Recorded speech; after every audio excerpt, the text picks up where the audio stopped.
Hey everybody, it's Mr. Hayes. I wish I could be in the classroom with you guys today, but Mr. Finner is the best possible sub. So let's treat Mr. Finner with the same respect you show me every day. I'm sure you have already.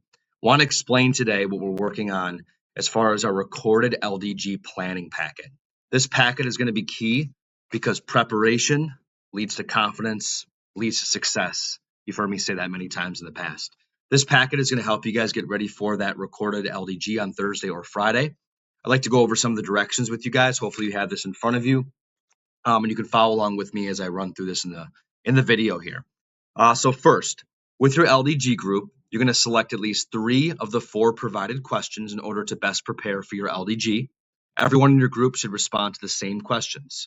You may use sentences or bullet points now as you brainstorm. So your 10-minute recorded LDG, you will be discussing 3 of the 4 provided questions in this packet.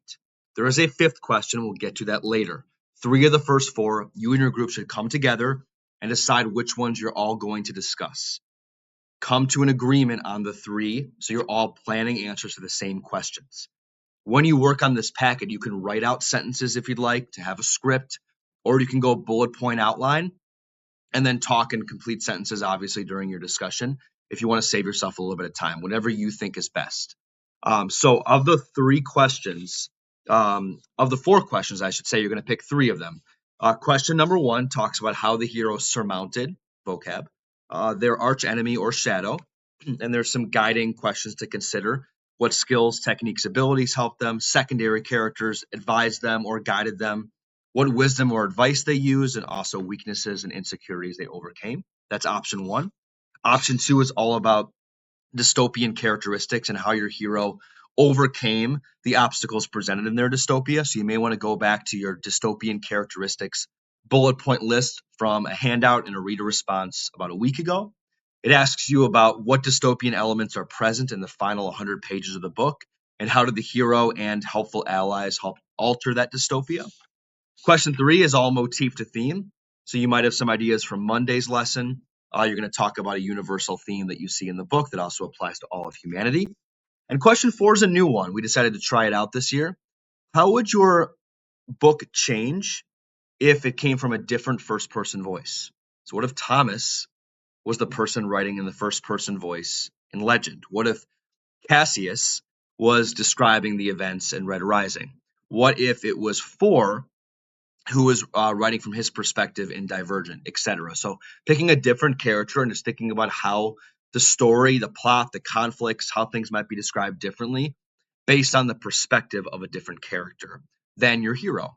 That's a really interesting one. So I'd encourage you guys to consider that one as well. And then that is the first bullet point. So the second bullet point then is you and your group are going to come together and you're going to compose one original level 2 or level 3 question that you'll also discuss. So that'll be the 4th question you discuss. So 3 of the first 4, and then you're all going to do number 5, which is composing a level 2 or level 3 discussion. That is on the final sheet of your packet that looks like this. You're going to choose between level 2 and level 3 questions, which allow for more open-ended discussion. Feel free to use some of the sentence stems in the house on the left if you'd like. But these questions are geared like the ones in history class on the left side of your SQ3R notes, where it's not just, oh, I can just spit out a fact and that's the one answer. There's multiple answers. It's a good debatable question. There's layers of meaning. It gets into more high-level analysis. I'm going to definitely check this Wednesday when I get back to the classroom. So if you're not sure if yours is up to par, don't panic. See if you can craft one today. Start to game plan some answers underneath in the response. You're going to have one of these for your group, of course. So you're going to work with your group to come up with this one question. Then you can answer it in different ways, of course.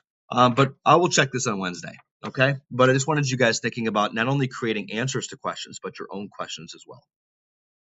And then the final bullet point on the opening sheet, or the second to last bullet point, I should say, is you are required to mention at least one quote and page number at some point during your discussion.